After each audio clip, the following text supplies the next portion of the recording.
It always starts the same way. She looks at you, but doesn't really see you. She sees what you could become, or rather, what she hopes you will be. You feel it, don't you? In the sparkle of her eyes. Is it hope or hunger? You think you're being admired, but in reality you're being weighed, measured, scanned. She doesn't see a man. She sees a blank canvas, and she's ready to paint her masterpiece. But there's a cruel detail. The masterpiece was never you. Carl Jung tried to warn you, not with inspiring quotes or cheap motivation, but with the surgical coldness of someone who spent his life staring straight into the abyss of the human soul. He dedicated his existence to mapping the unconscious, that dark territory of the mind that acts without you noticing. And Jung discovered something disturbing. He found that women often don't fall in love with real men, but with the fantasies they create about them. They don't fall in love with you. They fall in love with an idea. And the worst part? Even they don't know it. You think, she chose me. But no, she chose the character she created in her mind, a role in a movie she's been writing since she was a girl. And when you no longer fit the script, she doesn't change the story. She replaces the actor. Jung called this the animus, the masculine image that lives inside every woman. And when this animus is distorted, uncontrolled, immature, it becomes an invisible tyrant. It's what makes a woman chase men who destroy her and reject those who could truly love her. It's what sparks meaningless arguments, irresponsible judgments, and an uncontrollable need for control. Jung didn't sugarcoat it. He called it a spiritual possession, a state where the woman is no longer in control of her own consciousness. She is taken over by this inner ghost, and you don't even notice. And why? Because no one taught you to see it. You confuse being desired with being understood. You think being chosen means being seen. You believe her when she says, "You're different," but actually you're just the new actor in her old script. And when the illusion falls away, when the mask slips, you feel betrayed, confused, devastated. What did I do wrong? Nothing. You just stopped playing the part well. And this is where the way out comes in. Jung called it individuation, the brutal, lonely, and liberating process of becoming a whole man from within. But let's face the truth. Almost no man starts this journey, because since you were a boy, you were trained to please, to seek validation, to measure your worth by women's opinions. As long as you keep doing that, you'll keep living the same drama, always the extra, always replaced, always waiting for applause that never comes. Individuation has no glamour. It demands that you face your weaknesses, your wounds, your insecurities. And only then, you stop being a character in someone else's play and become the author of your own story. It requires something few men are willing to do. Stop blaming women for not seeing you and finally start seeing yourself. Because here's what Carl Jung discovered. A brutal truth most men will never have the courage to accept. You don't become a man by being chosen. You become a man the very moment you decide to choose yourself. Your worth doesn't come from her affection. Your worth comes when you're able to stand alone, with your eyes open, with steady hands, with a burning soul. A man who has dived into his own unconscious no longer falls for illusions. He doesn't dance to the tune of projections. He doesn't bow to other people's fantasies. He writes his own script. He is the author of his own reality. Jung was blunt. The true tragedy of modern men is not rejection. It's that they're willing to shape themselves, to squeeze into any mold, as long as it makes them acceptable. You call that a healthy relationship. You call it commitment. You even call it love. But Jung had a more precise name for it: self-betrayal. Men who neglect their own inner growth end up becoming servants of female projections, malleable clay in the hands of someone who doesn't even know what she wants. And in the process, they stop being partners.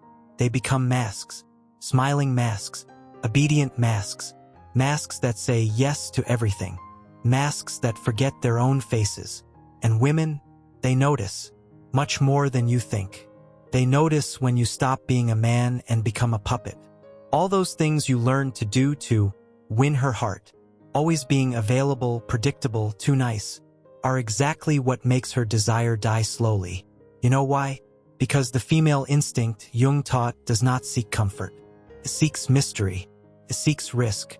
It seeks the man who cannot be fully defined, nor tamed. The moment you surrender without limits, without backbone, without presence, you don't become more lovable. You become invisible, disposable, replaceable. But here's the cruel paradox that traps so many men. You are more afraid of being alone than of living a lie. You'd rather lose yourself than risk losing her. You prefer playing a role rather than facing the terror of silence without applause. But Jung was relentless. No one is free until they embrace that loneliness. Individuation, the path to becoming whole, is not for the weak. It demands that you die before you die. Burn everything you never were, so the true you can finally be born. And here's the part nobody tells you. Individuation is lonely, terrifyingly lonely, because as you walk that path, you begin to see the world as it really is. And once you see it, you can no longer unsee. You see the games, the manipulations, the masks, the lies people tell themselves so they don't lose their minds.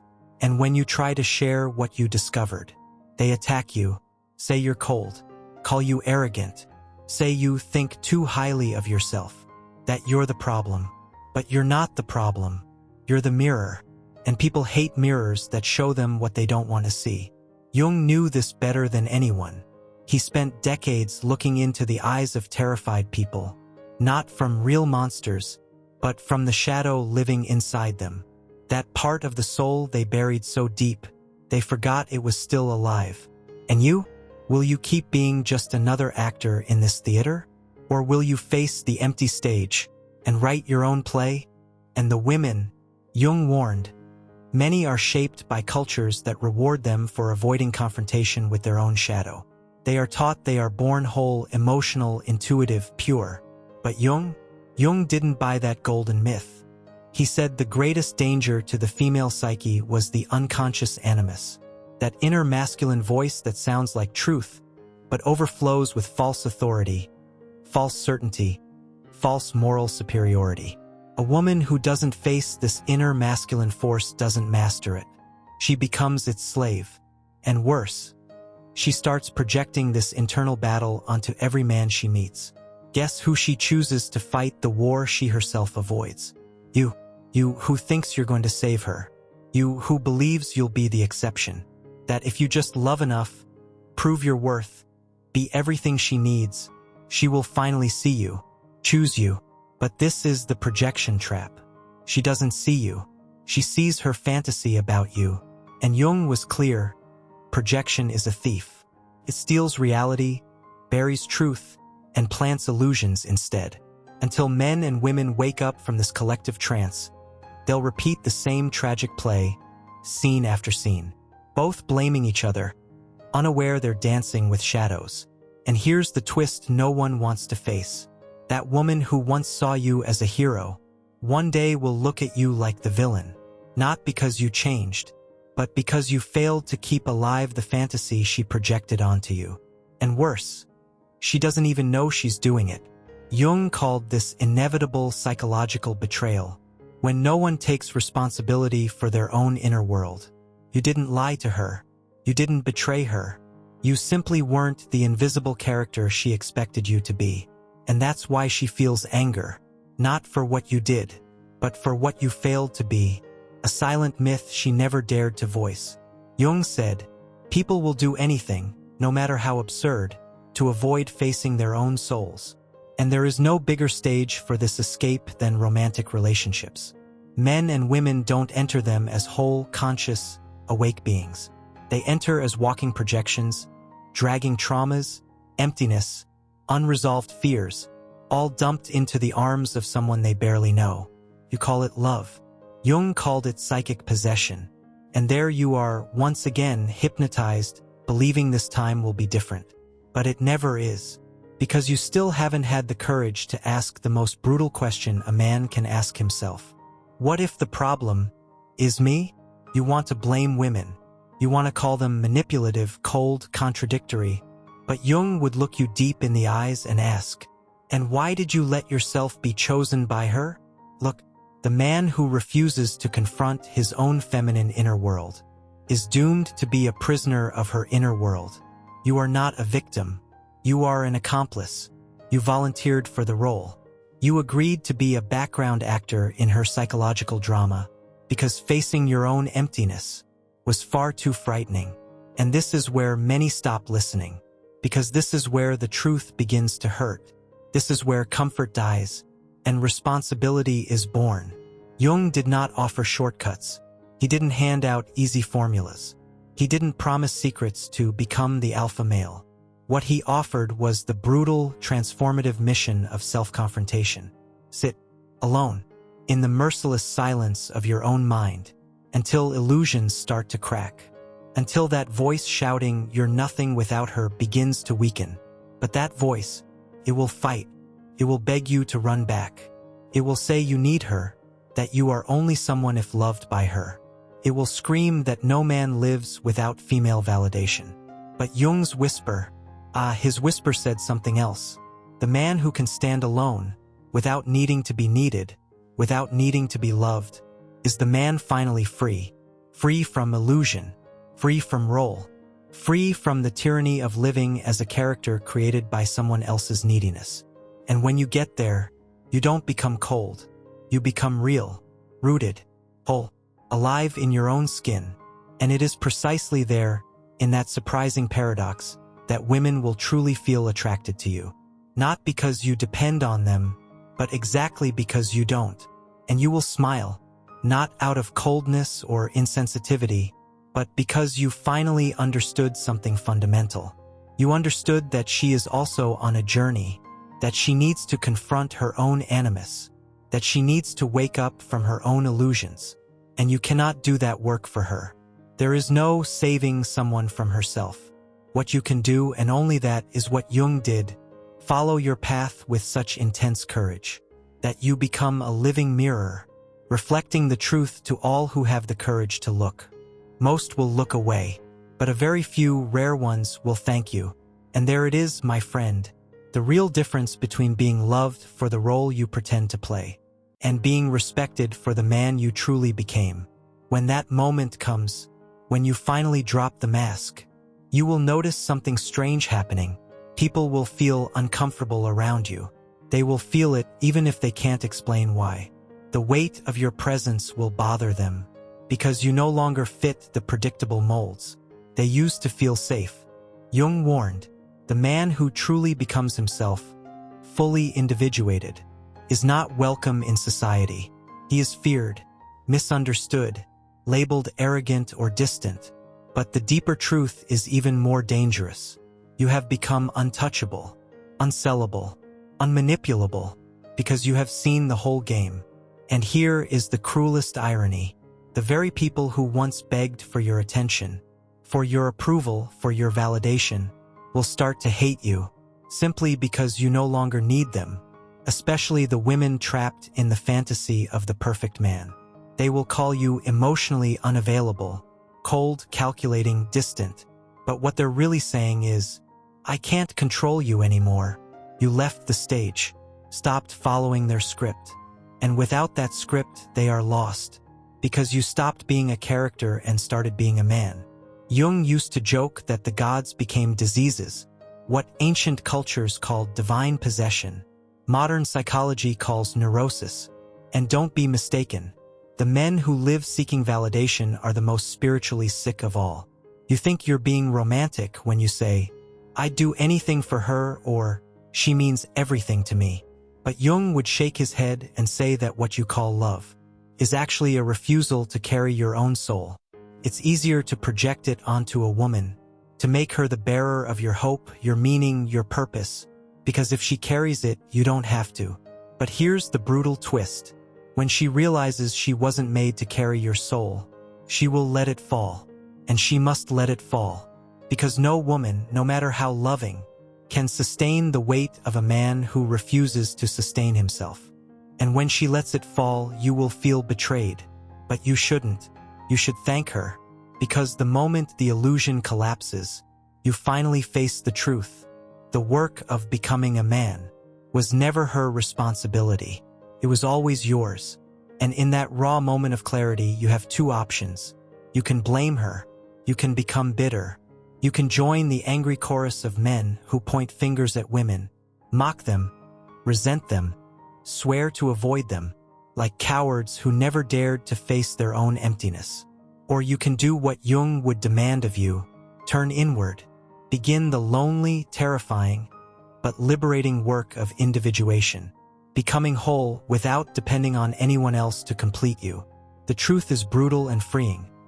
The woman you seek outside is actually a reflection of that part of yourself you abandoned, ignored, or hid. Until you face that forgotten part, every relationship will be just an empty play, every connection a cold, calculated exchange, and every love a disguised lie. But when you finally decide to look inside, when you embrace and integrate your own inner femininity, something powerful happens. You stop being a man who chases, manipulates, or pretends to win. You simply stand firm, rooted in your most authentic essence. And that's when the miracle happens. You stop attracting women who want a character. You begin to attract women who seek the truth. Women who won't demand you pretend to be someone else, who won't try to rewrite your script or fall in love with the fantasy of who you could be. She will be there, raw, real. Not a goddess waiting for worship, but a whole human being, ready to walk beside you. No masks, no illusions, no games. When you meet that woman, the real one, not the fantasy, you'll feel the difference instantly. She won't bombard you with grand declarations. She won't treat you like the missing piece in her puzzle. She won't seduce you with promises of completeness, because she is already complete. She has done her inner work, faced her shadows, burned her illusions. That's why she won't need you to carry her soul. She will be whole in herself, looking into your eyes, not as a man she wants to mold, but as the man she's ready to meet. In that meeting, there's no desperation, attachment, or acting. There's only truth. Jung spoke of the rarest and most dangerous kind of love, one that demands nothing and offers everything. A love born of freedom, the freedom to choose, to stay or leave, to be alongside another without masks, without fear.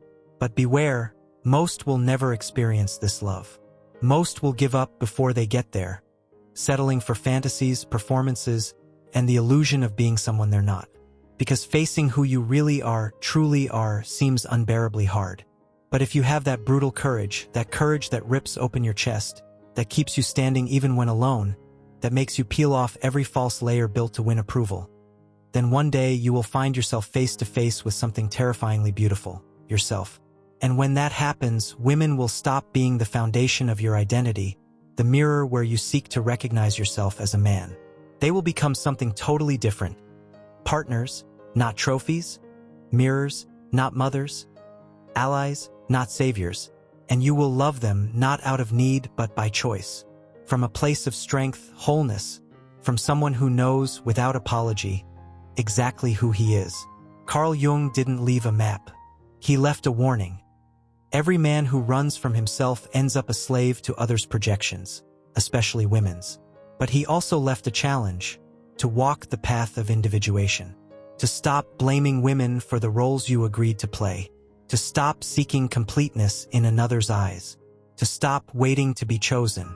Because the man who chooses himself, whole, unapologetic, tireless, is the man no one controls, no one seduces, no one reduces to a character in someone else's script. He becomes the author of his own life. And if this message touched something deep inside you, don't let it pass. Don't scroll past and forget. Stop now, feel it, share it with a brother who needs to hear this truth, and subscribe for more content. Your support is not just for us. It's for the next man still living in illusion, waiting to be set free. Help us spread this message. Wake the world, one man at a time.